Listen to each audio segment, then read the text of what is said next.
Okay, we're ready to start. Start off with introductions, starting, I guess, with you. Steve Brown, Wakefield. Bob Jaff from Rochester. Paul Lockwood, New Hampshire DES. Sandy Keynes, Rochester.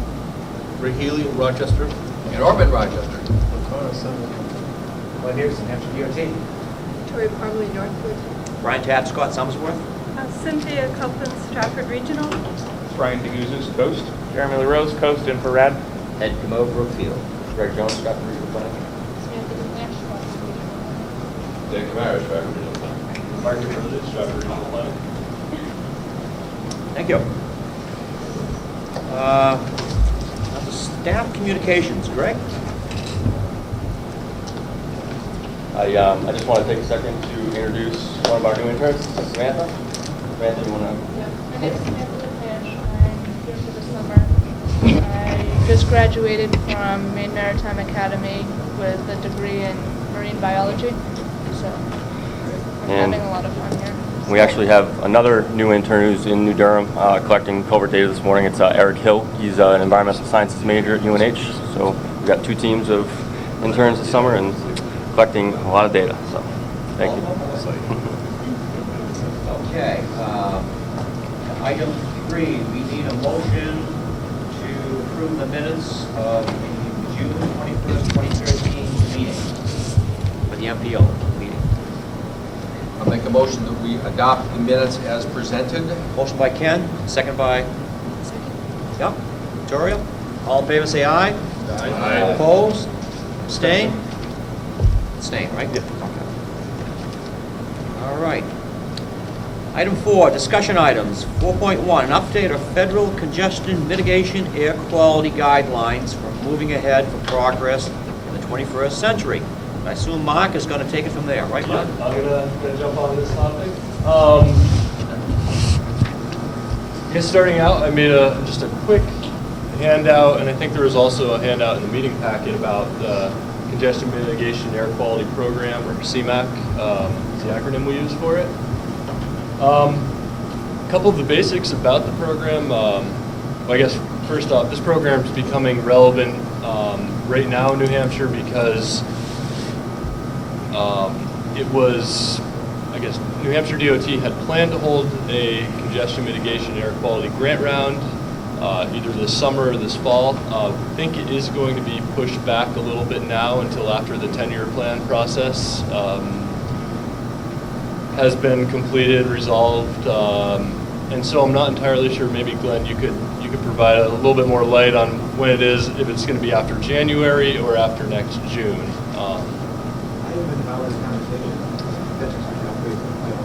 Okay. So just a little bit of background. The CMAQ program came out with the Safety Lou Transportation Authorization from 2006, I believe it was. That's when it was first introduced. The purpose of the program is, right in the name, is to reduce congestion and reduce emissions and improve air quality over time. New Hampshire has traditionally been given the base lowest allocation for CMAQ funding over the years. In 2013, that number is about $10.5 million a year is what we're looking at right now. The last time New Hampshire held a CMAQ round was in 2009, so there is some money that is, I guess, in the coffers at New Hampshire DOT at this point. So we are looking forward to a CMAQ round coming up. The program is largely unchanged with the MAP 21, or Moving Ahead for Progress in the 21st Century Transportation Reauthorization we had last year. There are a few minor changes. And again, Glenn, correct me if I'm wrong here, but from my understanding, the program now allows 5 years of funding for a project. And essentially, the first 2 years are the same. You get your funding allocations for those 2 years. The third year, you can split that out into years 4 and 5. So let's say that there's a new transit route that was started. In the past, you had a 3-year window that you could receive funding from the CMAQ program, or you're eligible to have funding from the CMAQ program. And now they're allowing you to kind of I guess, make that transition to using more local funds, but not having to go from completely CMAQ funds to completely local or state funds to support the operations of that route. I guess other changes since our last CMAQ round, New Hampshire, as far as NOx and what was the other one? Volatile organic compounds.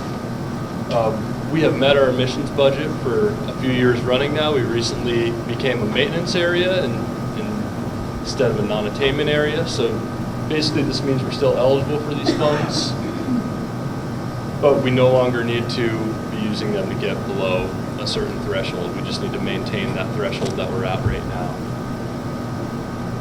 The program is, once again, it's largely the same. It's a 80% federal component of the program that they'll pay for and 20% local or state funding.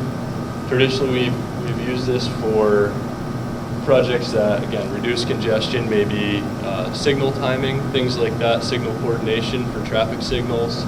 We also use it to support transit routes and other types of routes. The Downeaster service, Maine's been using CMAQ for a number of years. They actually had a variance to be allowed to have ongoing support beyond that 3-year period for the Downeaster. The other types of projects you might see with the CMAQ program, you could have a roundabout that was used as long as it reduced congestion, kept traffic moving. And other projects like that would essentially be reducing emissions.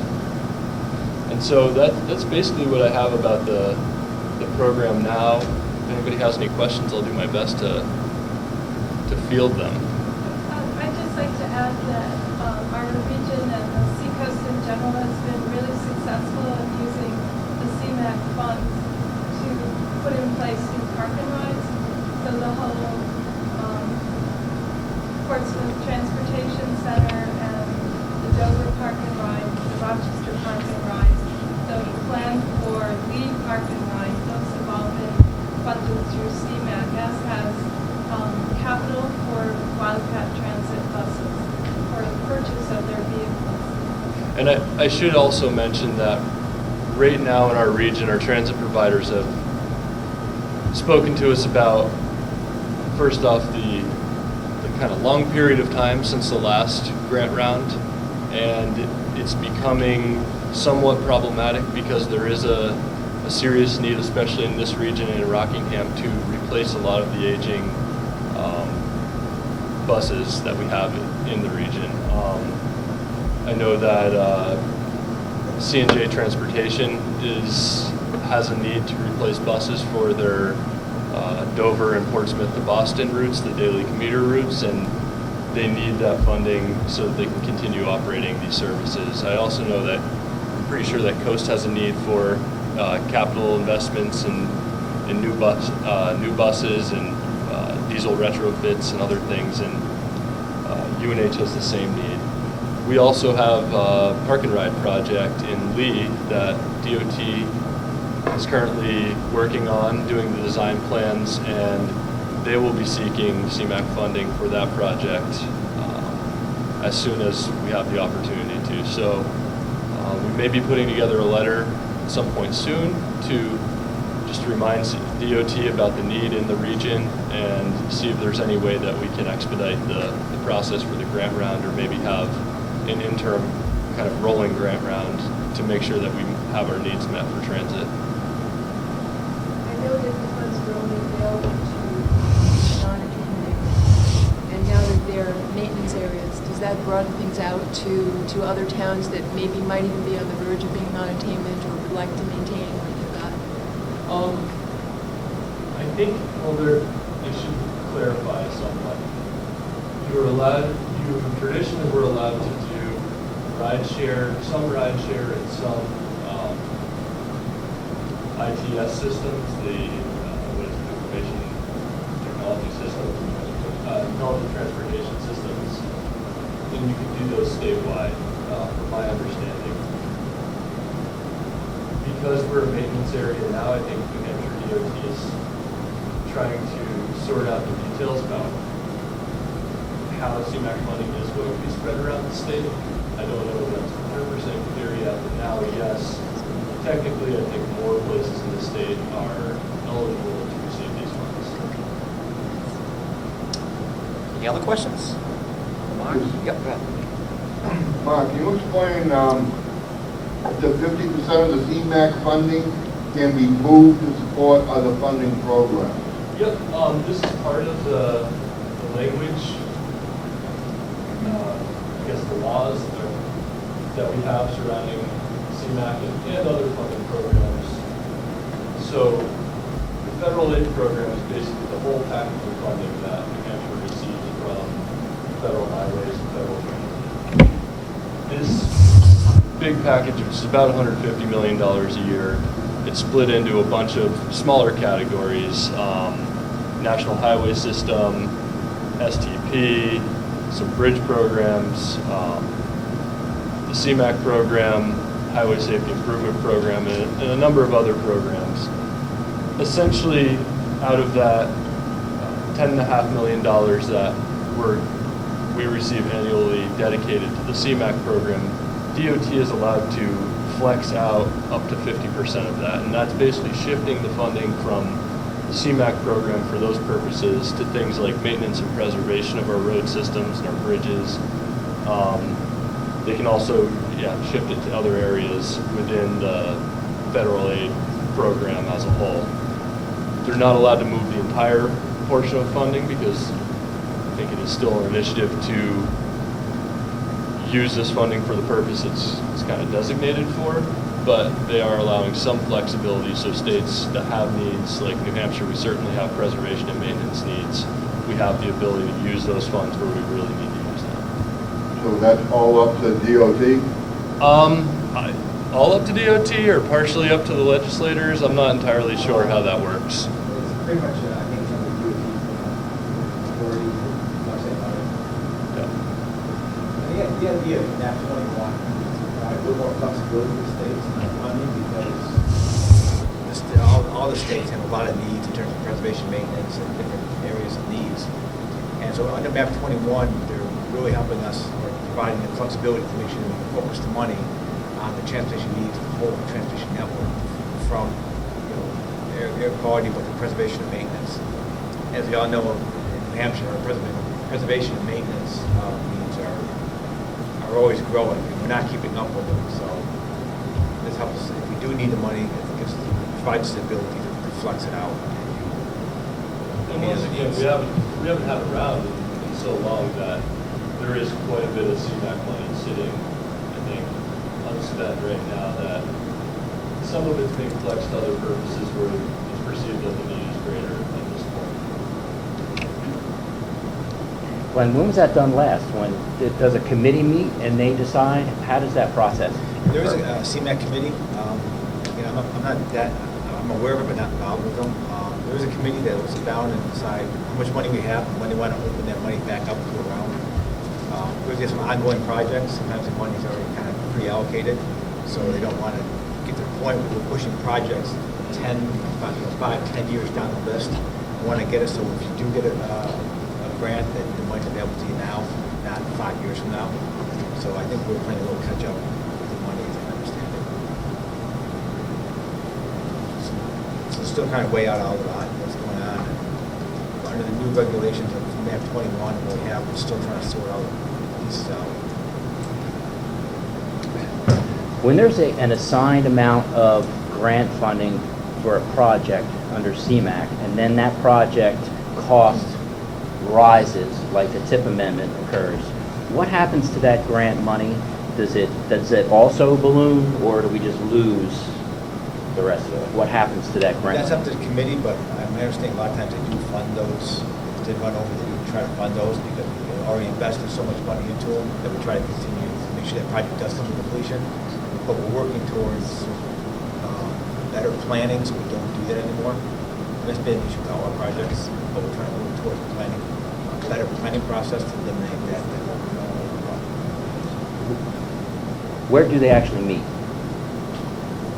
Usually is at DOT.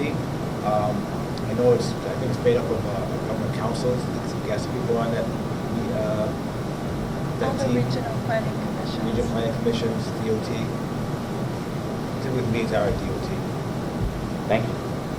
If anybody would like additional information on the program, do a quick Google search for federal highways, and then just type in CMAC, the acronym, and it'll bring you right to the Federal Highways Congestion Mitigation Air Quality webpage where you can find all of the actual laws and regulations about the program. I'd like to address the question about what happens with increased needs. And sometimes the project proponent withdraws their project because they don't want to meet the increased share of the project, or they're unable to do it, or it's a town meeting function and they can't do it in the time frame, or it's just far more than they can do. So that's also what happens is projects are withdrawn.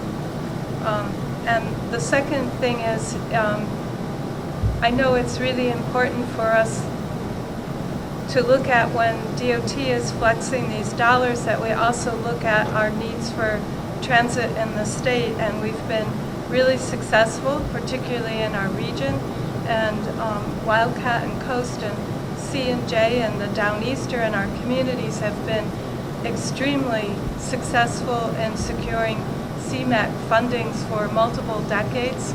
And so there's been changes in the federal legislation that affect the ability of Coast to get capital monies. And there's limitations now, they're at their limitations, and so finding money for the transit system, not just in the seacoast where we're built out and expanding, but in the rest of the state where they're trying to start up or build a core system.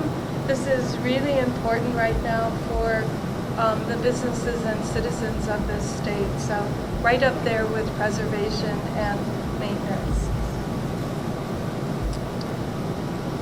Any other questions?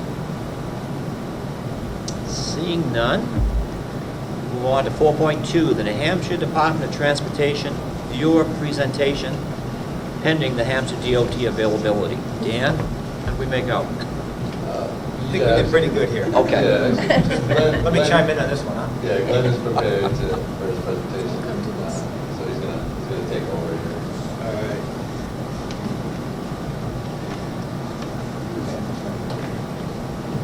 I might grab this water just because it's hot in here. I'll get dry before I finish talking. Yeah, over the past few years, I've done that presentation on your desktop. Probably bring up for me. Sure. Just a couple quick slides kind of introduce it.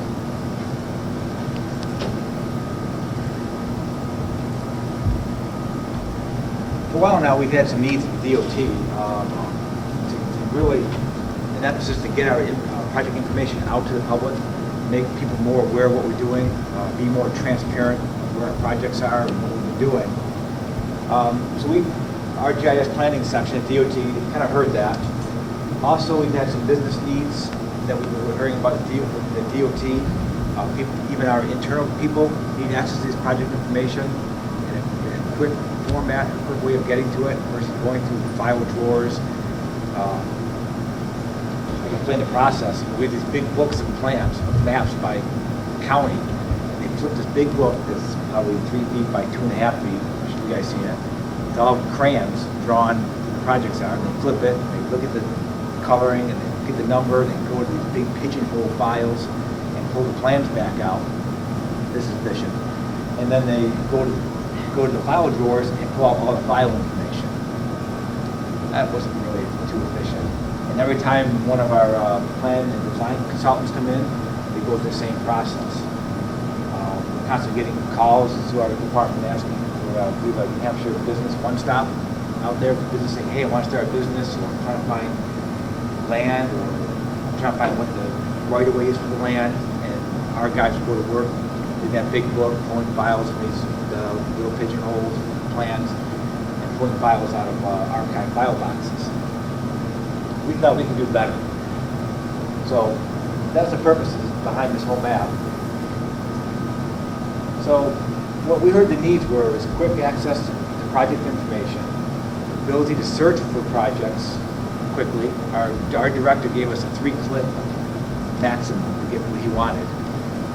To track projects from the planning stage all the way through completion, and also to access construction plans and the other related files that go along with these projects. So that's what we heard as needs. And so some of the features we built is make it simple and accessible. We put it online. So now this is open to the public. It's available to everybody. We've been using this within DOT maybe about a year and a half, just to get all the bugs out, get all the things, and figure out, making sure we're meeting the needs. So we made it searchable by region, by address, or keywords. And so what we did here is, way we can see it, you can select by town. It's a drop-down menu here. We can also do it by county. I think it's by our maintenance districts. So pretty much a selection of different regions, and then within the regions, the different areas. For example, if it's town, we can pick Acworth, we can pick Rochester, we can pick any town. We also put a keyword search in here. So if you knew a project number, or you knew a route or location, any word that's in our project description, we can basically search on that word and go to the project. So we got to kind of give you an easy way to do that. Also, we have a little button up here, which is basically an address locator. Actually, that's Bing's address locator, which is a way to tap into it and use their application to get the local address. So we use that. So if you know the address, one of the big things we have is we have people calling up and say, hey, there's a project outside my house.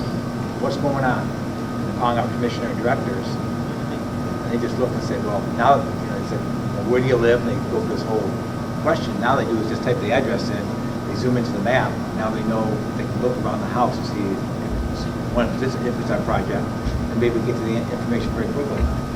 So that was kind of a big win for them. We also go to the feature in to display the projects that's either in the construction phase, what's out there today. We also can add to that all the projects in our design, what's being designed currently today, what's in the planning stages, what's in the 10-year plan, or projects that are not in the plan but we plan on doing. And then we say completed, which is all our archive projects. I think right now they're putting projects in almost back 40 years. And I think about 3/4 of the way through that. And they've actually got scanned project plans going back that far too. About 3/4 of the way through it. A huge effort, but they're chipping away at it, trying to get those. We just have rooms and rooms of pigeonhole plans. Now it's all basically sitting here online now. Some other features is that we're able to link to the DOT webpage to provide you other information about DOT and the projects. We link right to the project folder, which is one per project. So you get to all the public meeting notes, all the basically notes in that folder. So we can expand the information, project information. And as covered before, we also allow a link right to the construction plans. And that's a pretty, I can give you a story, that was a pretty neat effort, I think, and achievement by our guys. Selection of projects or locations, you can either select a single project, or if you're in an area, you can kind of select all the projects and view them. And then also, we allow the background to be changed. You can have a simple street view like this.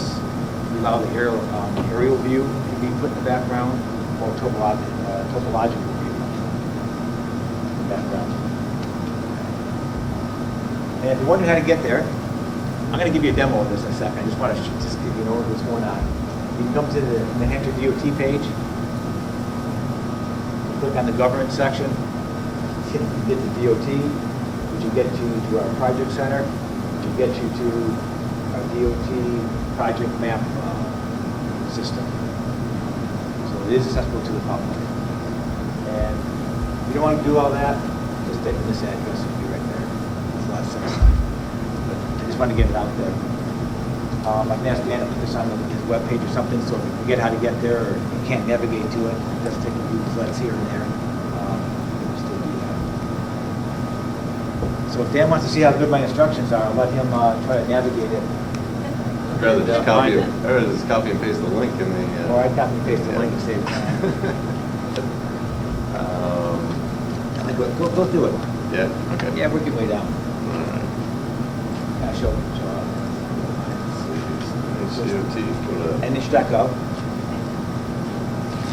That's as much as I can remember right there. That's why I gotta do it this way. Government, Government? state, DOT. that is DOT, Actually took me a minute to find that this morning too. project center. Project Center?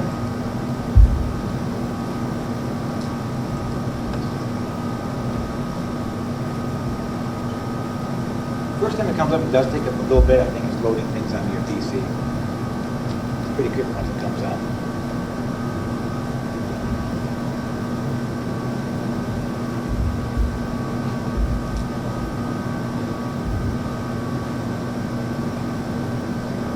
So first thing we do is give you a little welcome to it. We give you some information about contact information. We're acknowledging that not all this data on there is 100% complete. There's probably more data that we have that's not here. Just kind of encouraging people, if you can't find what you want, don't assume this is all we have. Also, that this data is for planning purposes, not a design level type data set for some of the information we have here. Just kind of want to give a disclaimer there. So once you go ahead and agree on that, then we got to see that again. All right, so what happens, you first come in, it comes in right in the Concord, and you have the ability to either start selecting projects or go to an area. Let's go to Rochester. Put Dan to the test here, see how easy this is.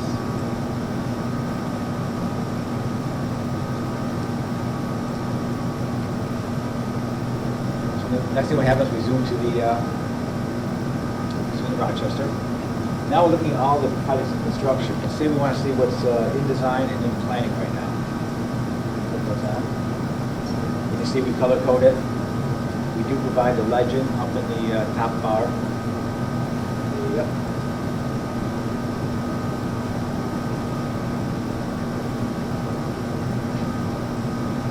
And by color code, we did different bases of it.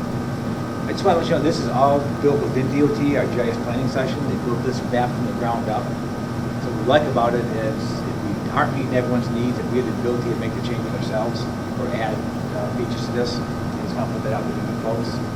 Because we see the Regional Planning Commission, one of our big customers, kind of support the TIP project. The STIP and the TIP, you look at those projects, what are they talking about? This gives you a real quick, easy way to go in and say, that amendment, where's this project, what are they talking about? You've been to this menu here, type the project number in, and you zoom right to it. And you basically see where the project limits are and some of the other information about it. So Dan, let's click on complete. I want to show you some features that we have there. Sorry about that.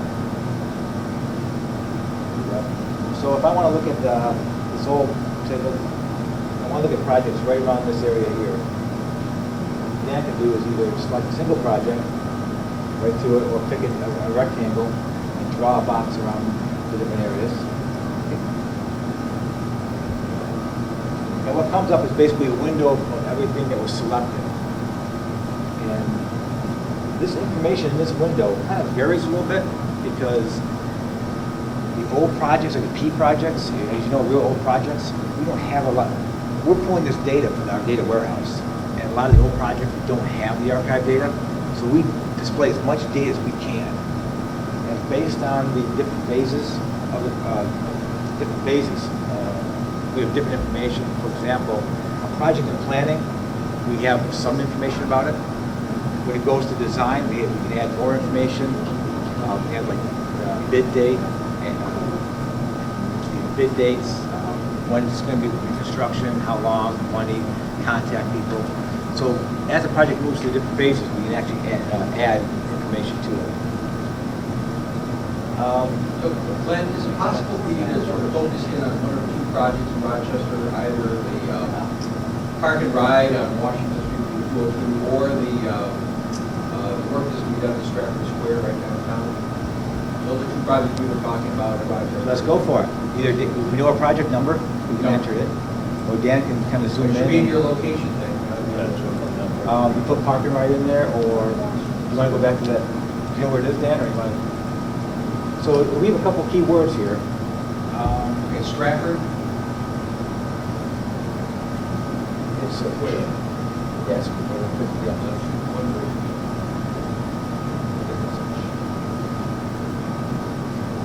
So they didn't use those, put this square in there.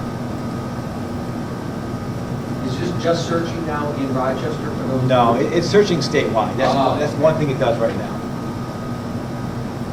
So all these projects, somewhere, you're gonna find the word square in there.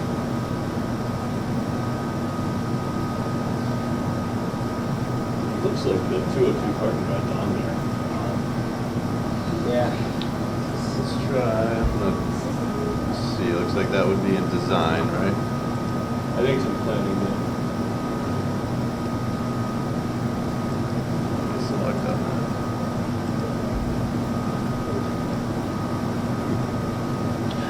Yeah, that's working well, huh?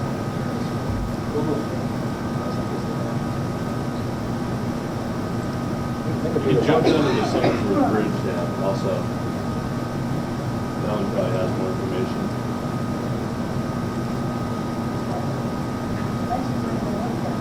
Try to see how the system works when we get a real live project. Yeah, absolutely. So, we did the bridge here, I have to look into why that we didn't pick up that one. You can close that legend there. So, Glenn, the problem is maybe that data simply hasn't been entered into the system yet, is that? It could be that, if it's still in the planning stage and it's being put through our system, it hasn't got into here yet, if it's fairly new, that could be it. But both of those projects have already been approved. They've been approved, and they should be in there, unless, what I'm trying to say here, politically, is we're working with our project managers to provide us location for these maps, and we're trying to train them, and if they set up a project, we don't provide a location for it, we can't map it.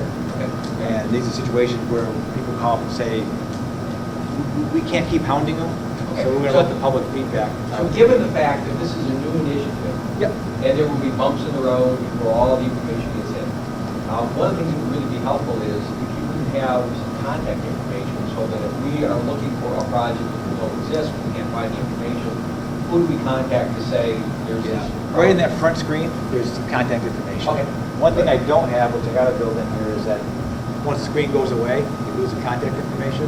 Oh. So I want to basically a link to bring it back up. If you go back out, come back in, there's some contact information. Okay. Yeah, Okay. That's it. That's, we're looking for feedback like that. Yeah. So somewhere in the last 14 years that I've been here, that project in Rochester lost the square nomenclature, and it's now has another name. I think it's the streets that actually intersect. So That could be it because too. I keep going around looking for where's the Strafford Square, and it's not there. It's by the names of the streets. I think it's Walnut and North Yeah, Main at this yeah. point. Yeah, I keep asking Mark, where's that project? Yeah, and that's the problem, the key word, the key words is really dependent on the project description. Yep. That's because that's what we can harvest. So if they didn't use that word square in the description, we got to think about the key words. So right now, so when Dan put a little square on that area down there, basically we found two projects. They're both in the design stage. And as Dan hovers over these, you see we basically bring up more additional information about the project. And because right now the information we have here is we can tell you it's design, it's on Main Street. What's the description? It's New Hampshire North Coast Railroad Reconstruction Crossing. It's a federal project. It's been advertised November 16, 2013. And if you need more information, you can contact Steve Swanza about it. And then we also give us his phone information. So now we give you direct contact to the PM. Let's go back again. Let's turn out these two pages again. Let's maybe find some statements, maybe selection right here. Try to get some variety of projects here. So here's one thing I talk about is the whole Rochester project. We have a lot of calls about what in this area I'm going to do some building or doing some work. What's the right of way? That's a big question for us. What is the design to that road? So basically, you click right here on this design, on this PDF, on this icon. What it does is going to bring up a PDF of the whole entire design.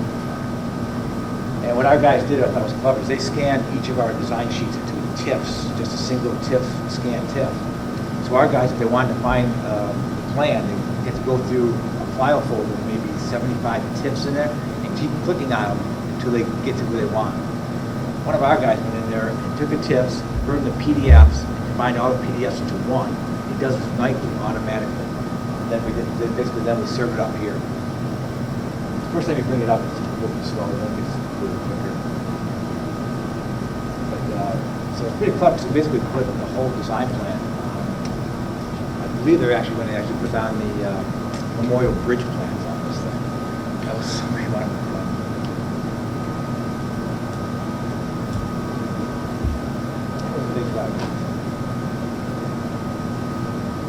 Give it a couple more seconds. The slow wireless in this room here. Yeah, that's almost done. Yeah, we're on wireless. But these are very big plans. They do take a while, but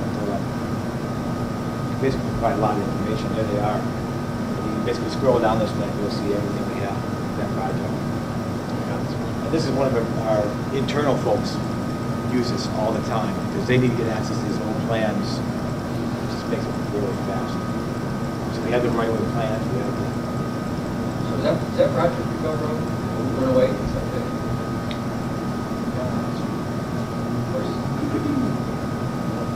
16 White Mountain Highway. That's a small one. Yeah, maybe it's called. It's small. I think the state, the one that says statewide is small and turnpike. I think that is right.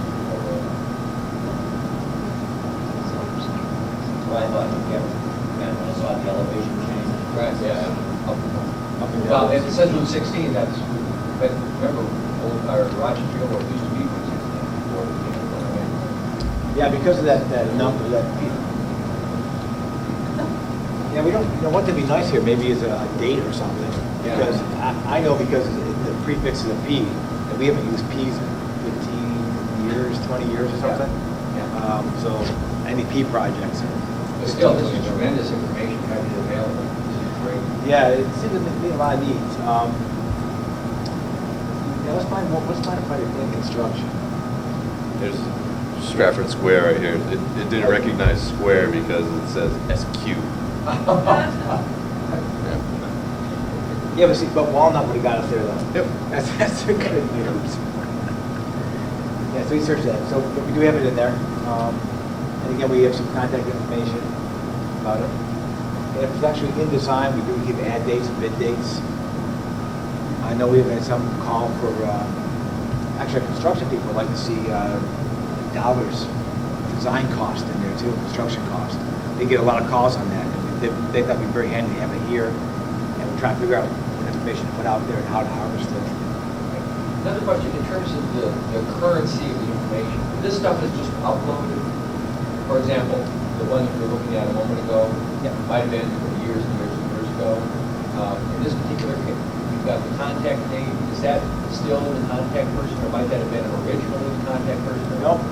What we do here is, in DOT, we have a data, we call it data warehouse, that has all our financial, and all our project information. It's a big warehouse. We basically harvest out of that warehouse.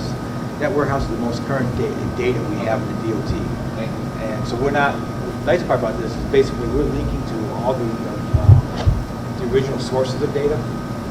We do the mapping, it's a mapping layer, and that's updated basically as soon as the project gets approved, that layer gets updated. The data warehouse is updated nightly with information.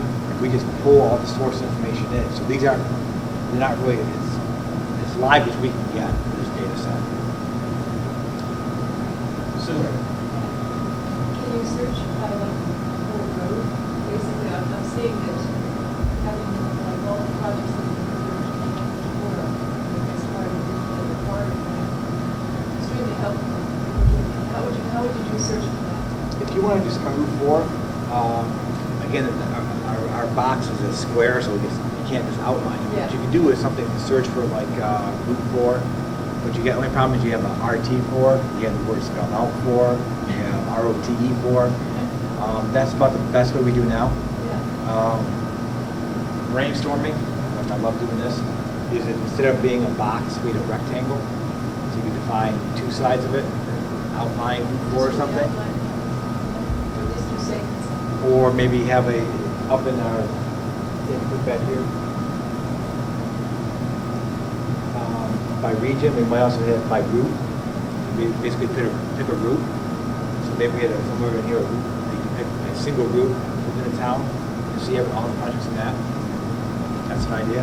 Can you try searching for US4 and see what that gives you? We can try that. So it's labeling the state routes as like NH 108.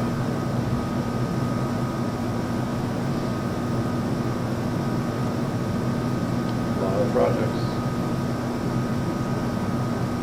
And I think Dan, Devin, sometime that you into the project.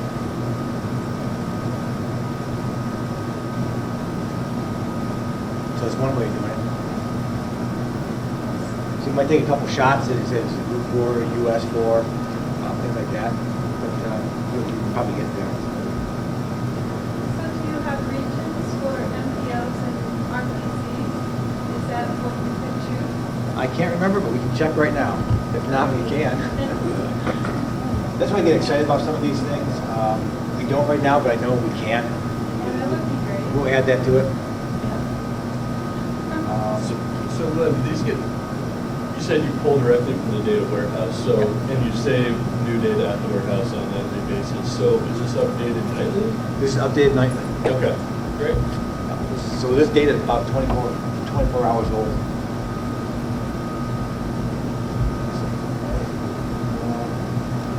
This is, so as one also, Dan, you see the background, we also go over to the aerial imagery. So if we want to, now we can zoom into a project, not just having the project information, but now we have surrounding information on the project. So if people needed quick access to aerial imageries, this is another way of getting in there.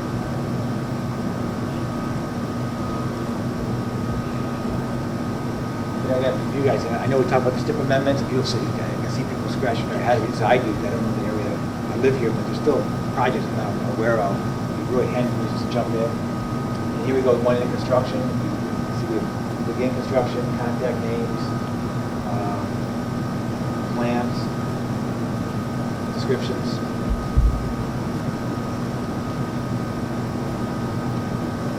So how do you deal with statewide projects? Great question. Yeah, Right. that's the one we have the most challenges with when we do the minor amendments and understanding exactly where it's going to be in our region and all. Yeah, right now, if it's not mappable, it's not on here. One of the ideas we're toying with is if it's a statewide, we're either going to put like a star right on top of the DOT, and all the projects will be basically live there. You click on it, you only go to DOT, but you still bring up the project description and all the other information around it. But we can't give you a location because it's just too big to map. But we'll give you so any statewide would be like a single point on top of the DOT. You can click on that. If it's a district, regional district one, what we want to do is put a star or point on top of the district office. You click on that, you'll see all the regional district projects.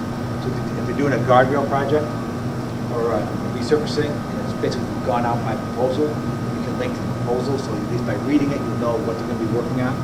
But unfortunately, we can't map all those little tiny segments. It's just not real efficient. It's just, I don't think districts really always know. So. By the time you got down to last year in Lee, on Route 4, they did a guardrail and repaved it. So that would have gone into the district at some point in time. Would have been able to find it at the district level. Yes, we're trying to do it for the district. A lot of times the projects are put out, but we don't have any real, they just put a proposal on what they want to do, and then they do as much as they can. During the winter, that is mapped during the winter. Once it's mapped, then we're basically harvest it into this application. So there is some things that are lagging projects, and resurfacing is one of them by district. And that's a very hot topic for our front office. They have a really got to know resurfacing. So we're working to get towards that. Like, you select like a construction year, like you want to see all the projects planned for 2013 in the summertime. Could you do something like that, or is that something that's an evolution of the That's phase 2. phase 2? Okay. But, but I like these ideas though, because, what's exciting about this for me is that this is all in-house development. We have total control over this. And ideas like this are great ideas. We get these, we put them in like a parking lot list, we call it. And then over time, we start chipping away at them and just trying to update this. Yeah. Bill Cass wants to see these by funding category. That's love one of his, that. that's one of his to-do lists. Yeah.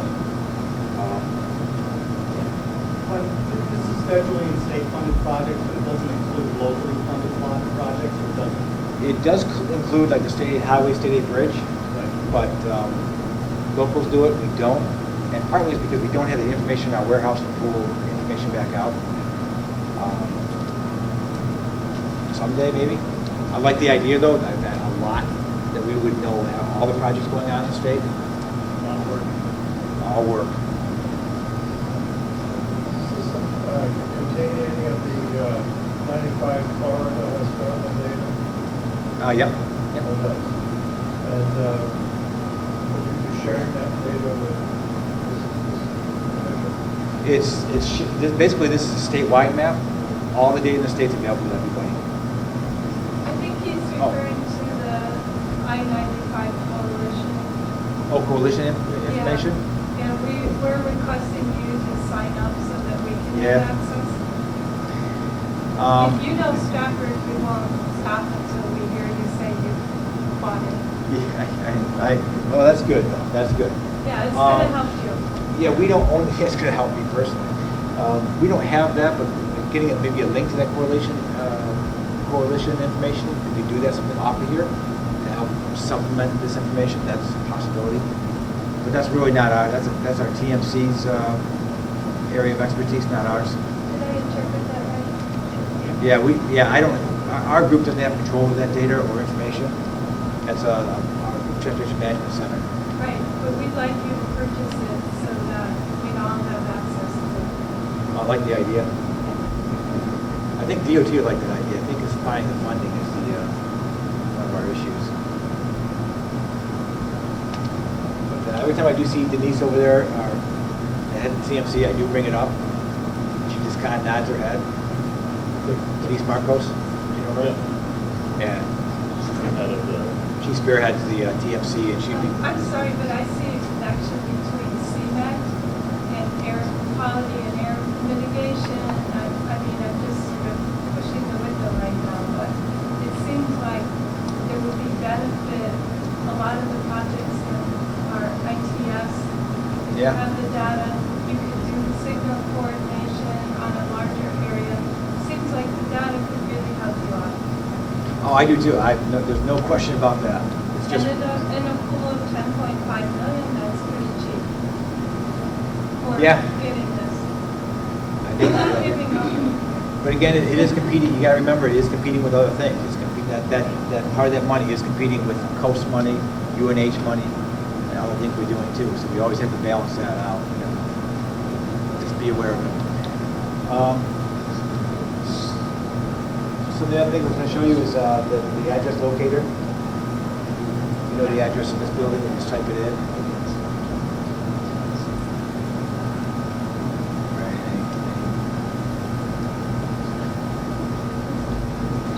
Again, we can't take credit for this. All this is really the Bing service that we use. So it's one way of zooming in on an area and see what projects are out there.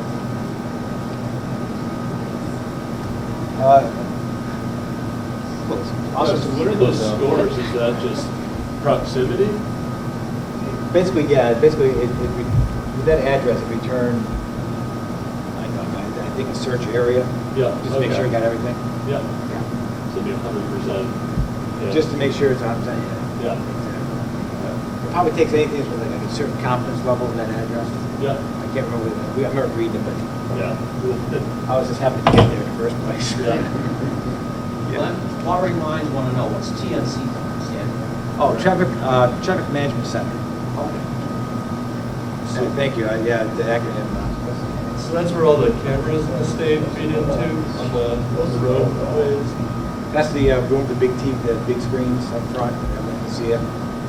It's incident management, so forth goes there. Very, very impressive operation for that. Yeah, maybe there's some links up there, the Project Information Center. If we click on that, it brings us to the DOT, back to the DOT page here, and we look for project information. We look for project information, brings us to our website that contains all those folders. And additional information besides what we have in our data warehouse.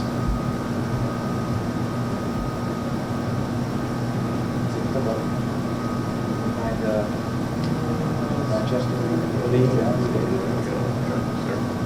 this will give you even additional information, goes down to the public hearings, everything else. So besides just the project information, now we can drill down to get some real high-level project information, contact information.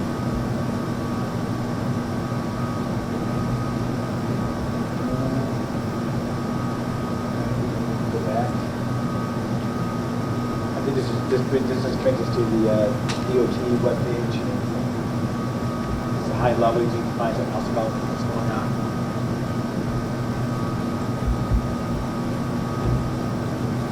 All of the initiatives, 10-year plan, things in there. Glenn, as one individual, I'd like to express my appreciation for what NHDOT is doing with respect to this kind of stuff. I mean, this is, in my mind, this is the kind of initiative, costs money, there's an investment, but it provides benefits on so many different levels. It's useful, I'm sure, to staff of DOT, saves you time and energy because people can find this information on their own. It's going to be useful for local folks and the general public. So this is like one of those kinds of things that just has benefits on so many different levels. Thank you very much for the contribution. Here's one great example. I know our design people, consultants call them the full-size plan sheets. They charge them $25 a sheet. Now they email the whole thing to them and say, here it is for free, no charge. So it's a big cost savings to a lot of people. Glenn, what I would go back to DOT and tell them to buy another URL that's easily understood and then post that URL at the construction sites as people are sitting in traffic so they can see it.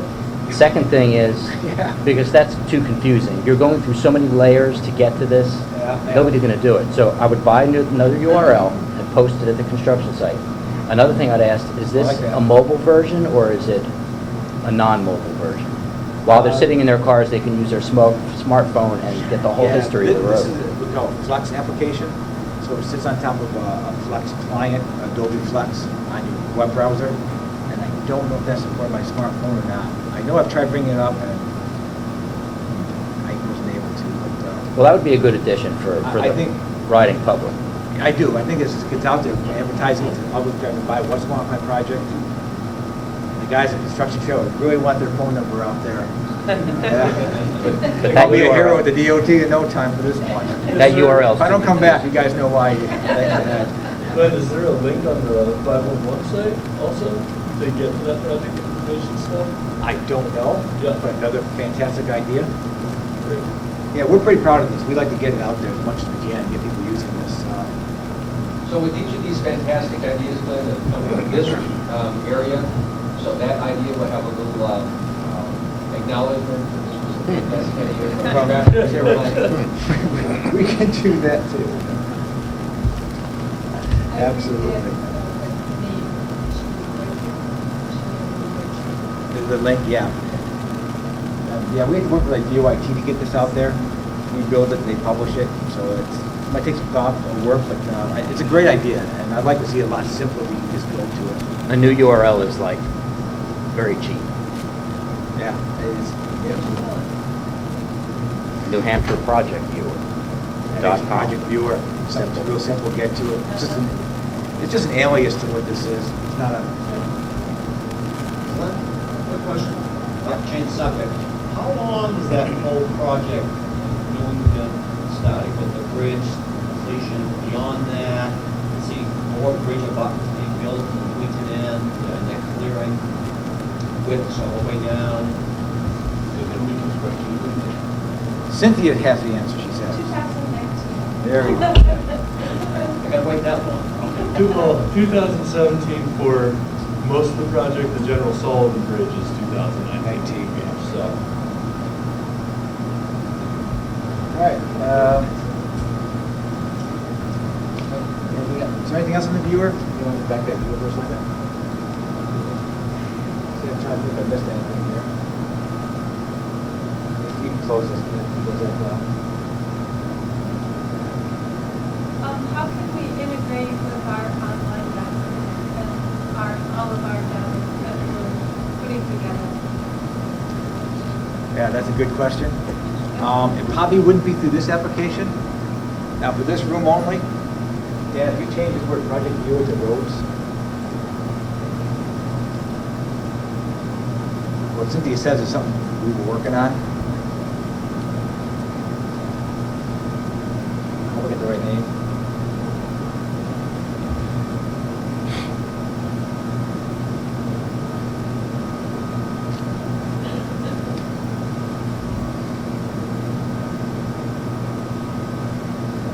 Pretty much doing the same thing, but now it's this. This is a little more of a robust application. This now not just project, but now gets into the road and asset layers of DOT. We don't public it is public, but we don't broadcast it. Trying to get these we had to work with the DOT to get these out there. And it was an ongoing effort for about 6 to 7 months. And what DOT did is they actually put our roads layer out there as well as our project viewer. That I wasn't going to argue with them, but it's not quite ready for prime time yet, but it's out there. Again, we presume the boundaries. Let's go ahead and run through that. Let's give you a real quick highlight here. This is internal DOT being used. We have, again, we have several map layers. What's nice about this, we have DOT maps right here. Is that we actually have different layers here. We can show our maintenance, our control maintenance, our infrastructure layer, our features, our wetlands, our urban areas, things we have inside. They also can see street lights, they can see guardrails. And basically, we're putting all our asset layers on here.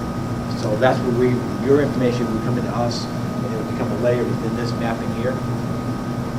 We have an identify tool. Zoom into a road within Rochester. I don't want to take all, I can spend the rest of the day talking about this stuff. It's just stuff we live every day at DOT. And again, if you tying this back, let's zoom to a road. This is the identify tool coming on the roads. What this ties back to is last time I talked to you, I talked about function class, the national highway system, legislative class. How can you find that information out?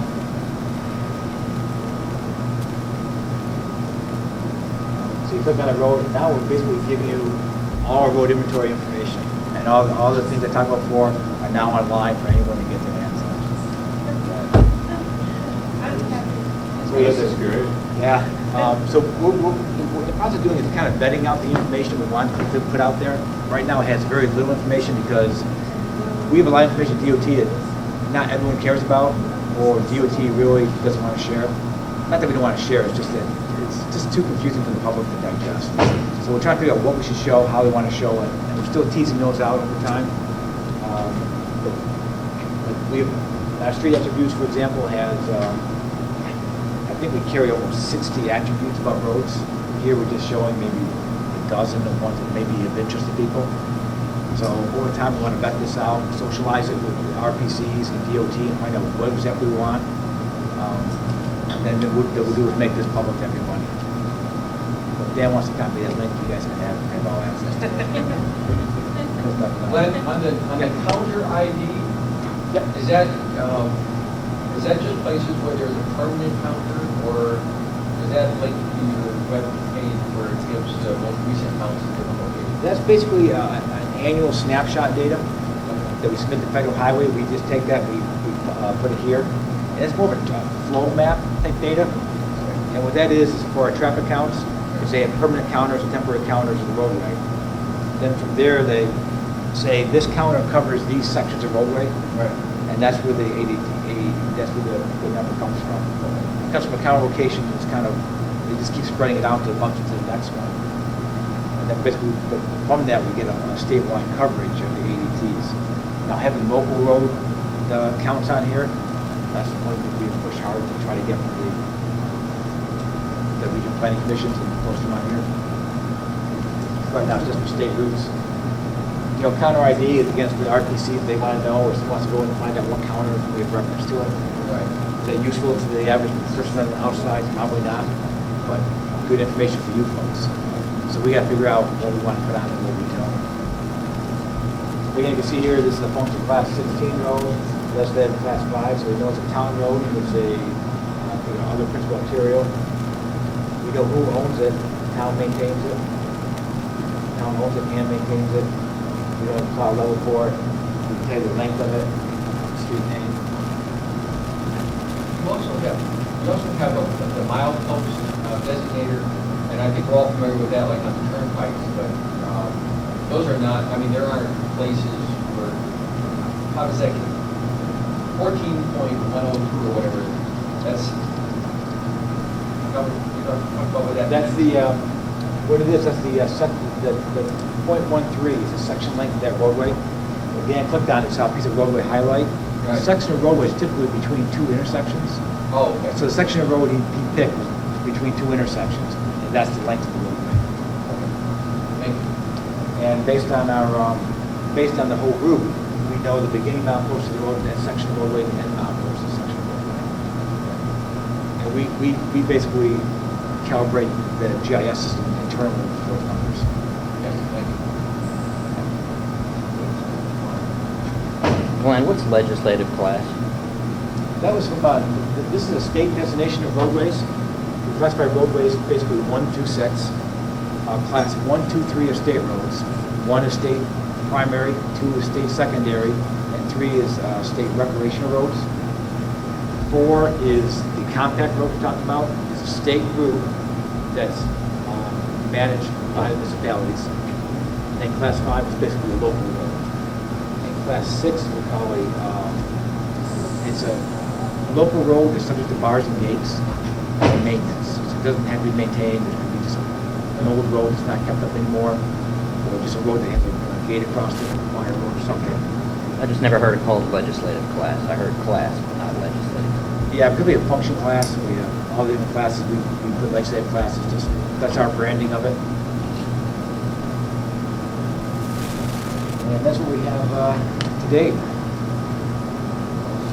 I'm glad that's an awesome product. Great. Thanks. You got a question? One thing, we are having somebody help build like a quick 2-page guide, how to use it, how to find features. Yeah. They're building that now, they want to make help with one of the Thank you. Okay, moves down to project update. If there's any. Dan and Mark? Yeah, 1 second, yes.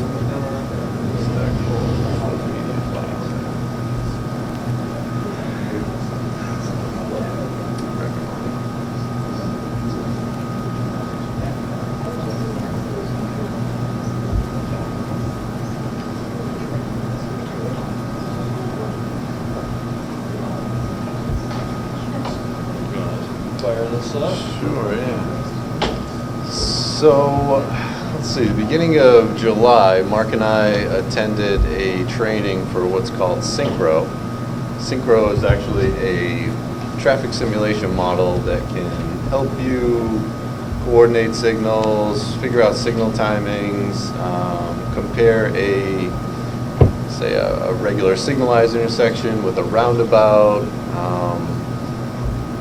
You can look at levels of service, see how far potential backup queues might be at intersections.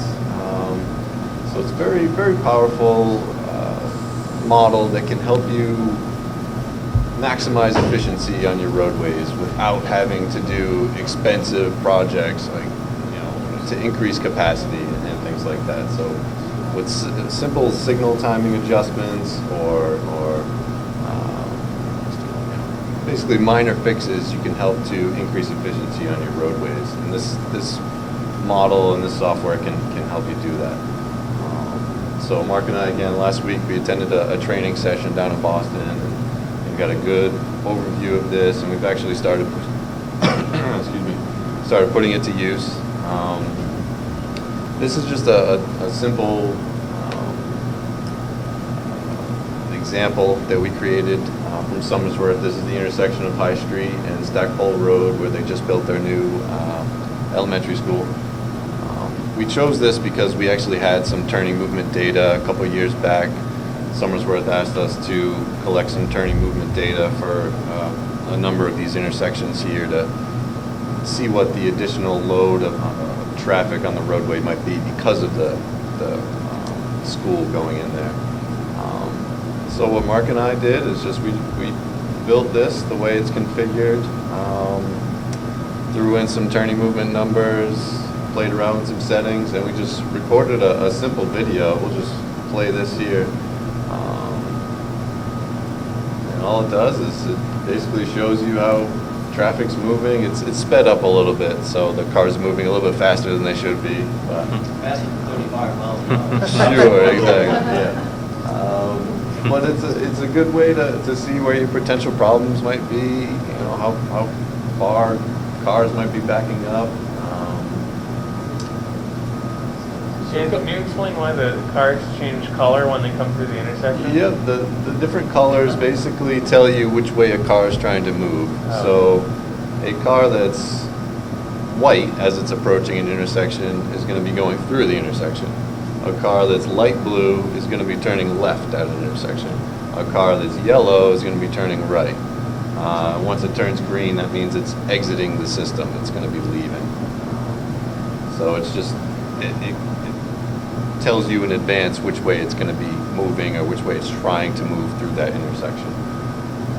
Dan, you had to put traffic count information in this? We did.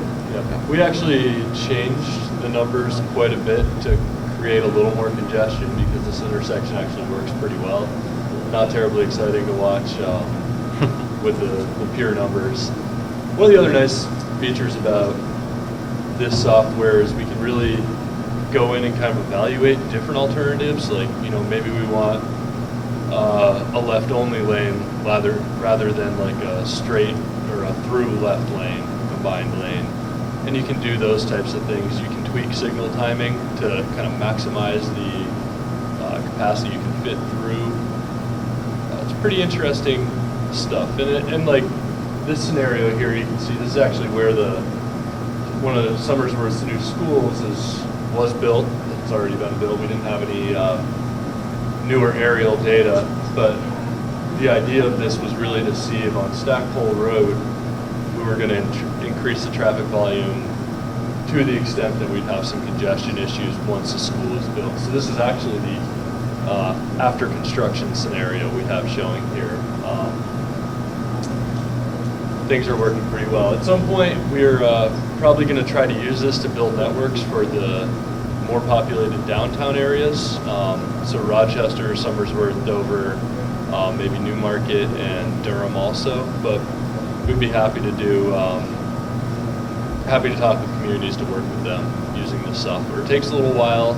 It takes a little bit of effort. You need to know on every intersection how many turning movements you're having, how many people are going through.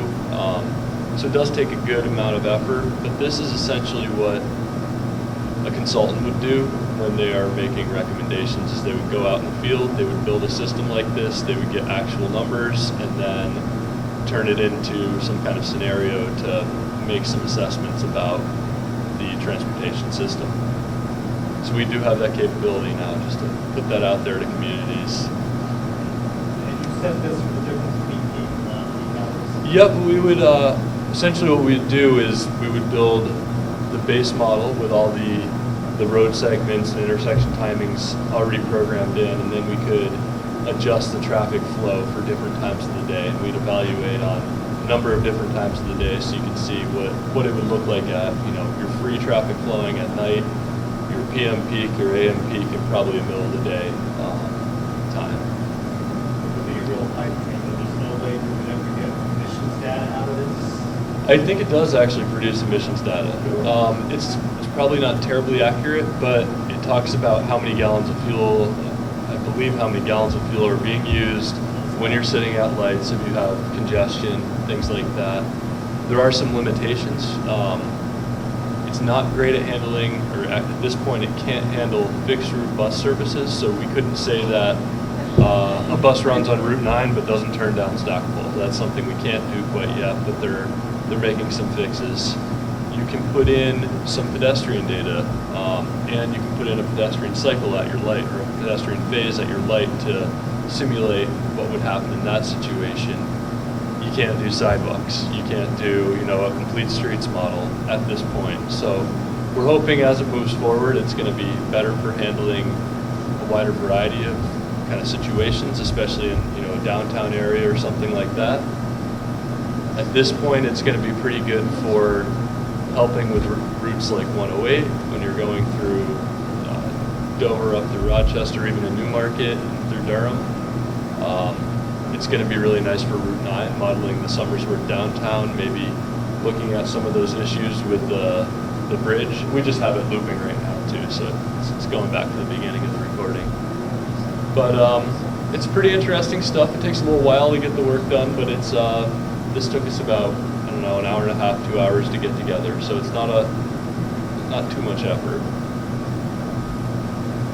So it gives you this fun video to watch, but what does it give you for data that you can sort of break down and say, does it just spits out like these are the times where you're going to have level of service C, or? Yeah. There are lengthy reports that can be. This is there's multiple components to it. There's Synchro, where you actually build your networks, plug in your data, and then there's this, which is called Sim Traffic, which gives you that visual showing you what's actually moving. But if you go back to Synchro, there are countless reports, countless data that does not even make sense to somebody who's not a traffic engineer. But the more popular things like queue length, levels of service, things that would make sense to most of us. That's all available. A couple clicks away, generate a report at a specific intersection, multiple intersections, certain length of road. You can drill it down to whatever you want. It even gets into frequency of crashes, or estimated frequency of crashes with certain configurations for intersections, things like that, which is kind of interesting. It doesn't have many safety components that really evaluate safety other than that, but it does have the ability to generate reports like Dan was saying. Probably kind of off the wall question, but it relies on traffic intersections. You have a span of roads and you have lots of smaller accesses that you can do. Is there any way that sort of an aerial view at some point maybe capture some of that? That would probably be a situation where we would build. So if you look up here, we have these are actually driveways, and so you would use. Basically, you would want to capture your high volume driveways, not a residential driveway where you might see 2 or 3 turning movements a day. But if you had some kind of commercial retail development, a Target, a Walmart, a Home Depot, or something like that, you would put that driveway in. And you'd actually sit out there and try to get a sense of, how many people are really turning into this, so you could get an accurate assessment. I'm thinking about obviously before if together you really do cause traffic problems. Yeah. We could probably do something to kind of trick it into evaluating something like that, where we would kind of sit out there and do a count for whole stretch of them, and then kind of squish them down into 1 or 2 or 3 different access points that would still cause that congestion. And so basically Dan was talking about how there's different components also. The Synchro, where you build the model, you can do analysis within that program, and it's kind of a higher level analysis. It's not as detailed. Within the Sim Traffic, which we're looking at here, you have a much finer level of detail. You can control driver behavior, how aggressive they are, how much spacing they need, and you can really kind of do those little tweaks to make it so it matches up with the conditions that really seem to exist on your roadway. So it's one of those processes that if you have a lot of driveways, we could probably tweak it enough with the system to emulate those conditions on the roadway. It would take a little bit more time. So, as far as the ITS, would this fit right into it, as far as traffic management? Yeah. Construction sites? Well, I would say you may be able to find a way to mimic a construction site, but I think what it would really fit into with the ITS is your signal timing and signal coordination, evaluating which sets of signals need to be coordinated. It helps you, it actually will give you a numeric answer for, is it appropriate or not? So if it falls, it has a 100-point scale, I believe, and if it falls below a 20, it's not appropriate for coordination.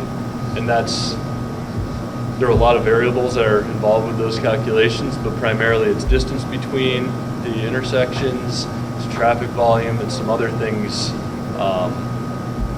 like that. Is it all on a primary arterial, or you're crossing some arterials? And it does help you evaluate, is this an appropriate place to implement the ITS solutions? Do we need detectors on our intersections? Do we have big enough detectors? You can do a lot of different ITS-related evaluations on this software. This is really nice. I mean, it's fun to watch, but it does give me some worry that in our society today, all this information here, it's not a matter so much of getting the information, it's trying to figure out what's really useful and what's important as opposed to just what's out there. And is there sort of a threshold at which this tool is a useful one to you? Because I can see on a planning board, for example, somebody saying, well, if we get this on every single project, let's do it. Well, in my mind, that would be a colossal waste of everybody's time, because there are a lot of projects, like you just mentioned, having a place where you can get 6 or 8 movements per day from a residential lot just isn't going to make a whole lot of sense to go through general. So is there sort of a threshold below which this is not recommended to be used? Absolutely. I think this is to give you an approximation. I think it's more of a tool to, especially what you're seeing here, where you're actually seeing the car movements and everything. That's just for looks, essentially. You don't need that in there at all. I think it's really helpful for communicating ideas. And it's certainly more helpful for bigger projects, bigger stretches of roadways, doing interchanges. Something like Granite Ridge, it would be a good tool to evaluate the entrance into Granite Ridge. It wouldn't be a good tool to evaluate access management in general within a community. It really needs to be something that's going to generate significant enough traffic that it's reoccurring throughout the day on a daily basis, not just 20 minutes on one day of 1 week out of the year or something like that. So it would probably be a case-by-case basis where that would have to be evaluated. I know at DOT knows traffic here. We use this for optimization or consideration for intersections. So that's optimization, optimize the intersection coordination for time and intersection. That was kind of our question. How do you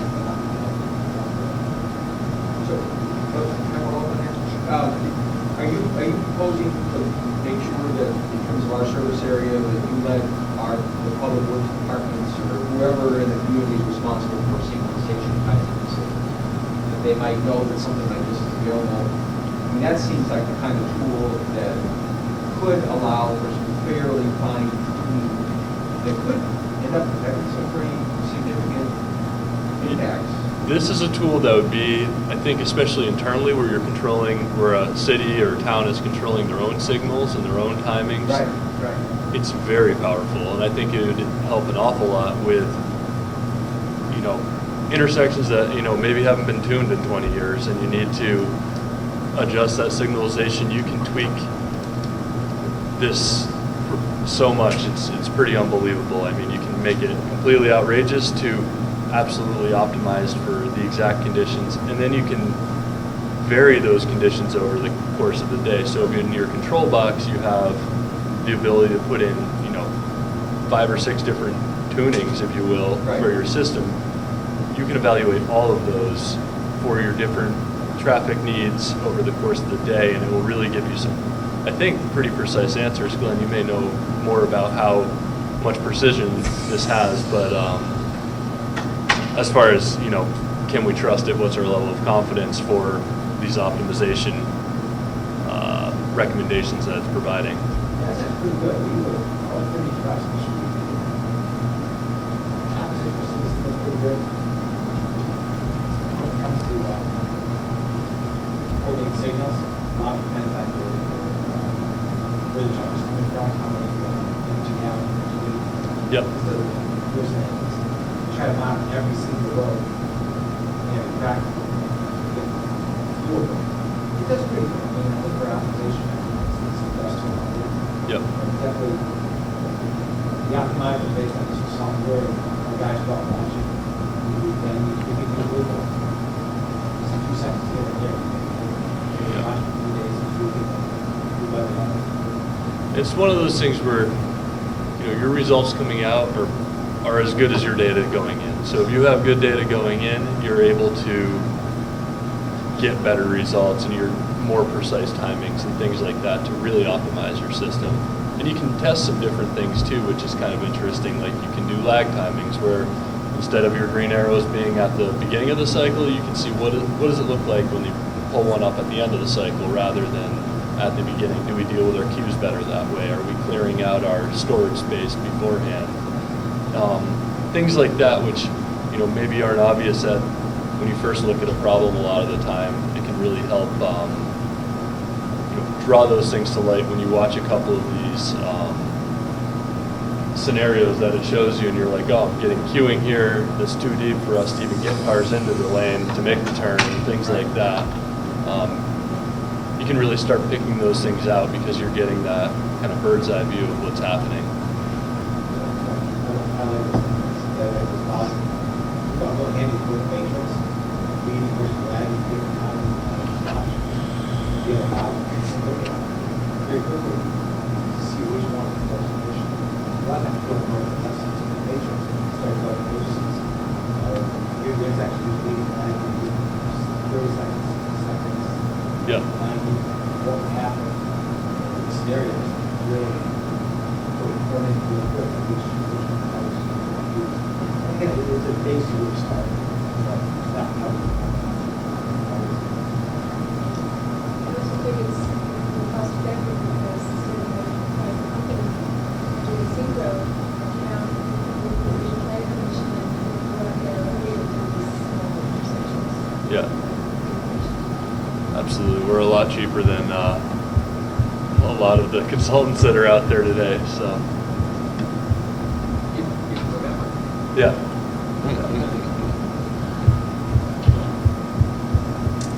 All right, that's what we have. For another project update, I'd just like to mention that there's a GASSET hearing next week on the 24th. That's the Governor's Advisory Council on Intermodal Transportation. It's happening in Portsmouth at the, the Woods Hole, the Forestry Center, the UNH Forestry Center, I think. Yeah, if you go onto the GNC website or the GASSET website, it'll be more clear. I believe the meeting is at 2 p.m. next Tuesday, so that's the 24th.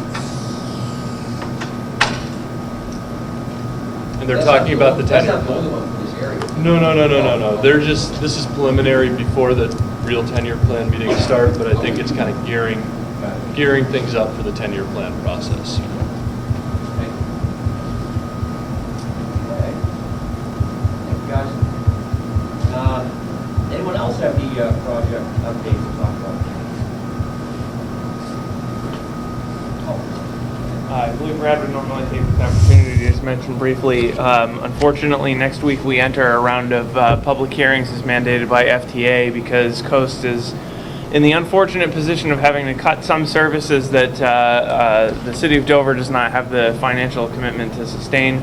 On the Dover Fast Trans project, which was a successful CMAQ project that we expended funds under, and within the time frame of 3 years ran out last year, so we cut some service then. We're now faced with having to cut a little bit more of the service that we tried to maintain in the interim.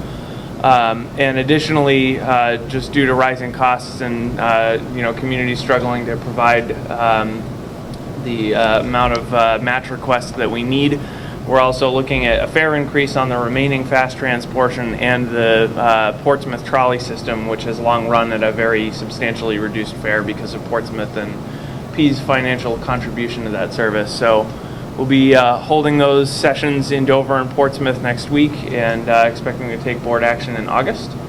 And we've done everything we can to find other alternatives, so it's unfortunate that we come to this point, but I think people generally understand. And otherwise, service is doing very well. And we actually just had our sort of quarterly meeting with the shipyard staff. We provide the express commuter service down to the shipyard on our Clipper connection, and that is doing amazingly well.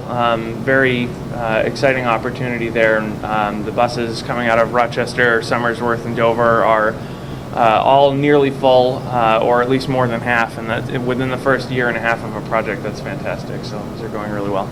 So if you know anybody at the shipyard who isn't taking the bus, tell them the Navy buys their bus pass. There's no reason they shouldn't want a free ride to work. Thank you.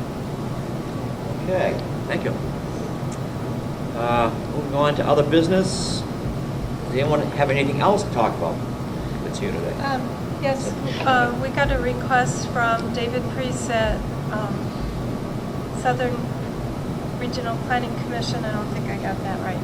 But the request is to ask us to send a letter to Governor Hassan to ask that she reactivate the Scenic Byways Advisory Council by making appointments to it so that it is a body that can function. So I would ask for the support of the policy committee to have a letter written in support of this and signed by the chair. I'll make a motion that we send a letter requesting the governor make the appointments. Second. All in favor, say aye. Aye. Opposed? Okay, ayes have it. Just one more thing I Sure, go ahead. forgot about.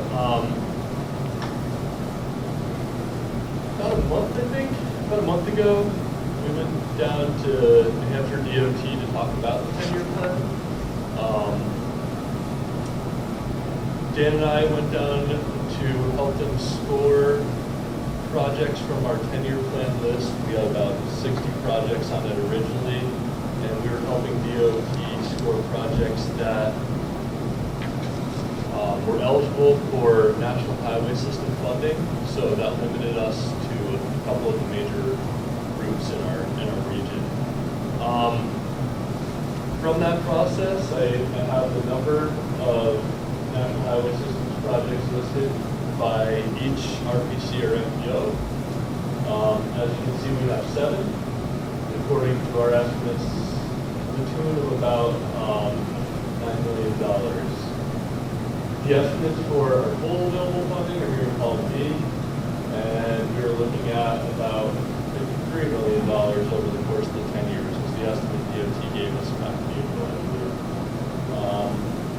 Just for a quick preview of these projects, 6 intersection projects, all along Route 125, which I think are a known problem within our region, ongoing problem within our region. A lot of high speeds, select turning lanes, and a lot of commuter traffic. And we have one bridge project, and this is the Durham Bridge over Bunker Creek, I believe. It's just before you get to the on-ramp to Route 16, I believe. And that is the actual price for that project. So the other ones, the cost estimates are just that, estimates. Pretty close to what we're seeing on the Route 125 Greenville Road in Barrington. Right about where that cost is. Yeah, just a quick reminder, we're going to be working with DOT next week. We're going down to talk about more 10-year plan projects. I believe we have a 10-year plan meeting with DOT set up for Friday, so we'll probably have more information after that. Thank you. Sorry, one more thing. Yeah, go ahead. Just also under other business, I'd like to take just a second to introduce Brian DeGuzis. Brian is going to be my replacement at Coast. I'll be leaving in just under 2 weeks to head off to grad school for a degree in planning. Thanks in large part to the work that I've done over the past 5.5 years with Strafford and Rockingham planning commissions and everything at Coast. So appreciate having gotten to know all of you, and I think Coast will be in very good hands with Brian. He has a great deal of experience and has a lot of strengths in areas that I have weaknesses in. So I think he's going to take Coast in a lot of new, exciting directions as well. So thank you. Thank you. Welcome aboard, Brian. Thank you very much. Anything else? We have no citizens forum here to speak. Motion to adjourn, You Chair. got a motion by Ken, second by... Second. Okay. All in favor say... Oops. All in favor say aye. Aye. Opposed? Who would be opposed?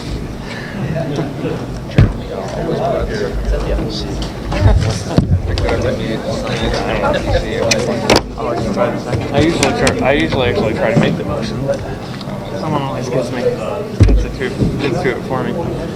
I don't know if you caught my note, but I want to swing by the park and ride location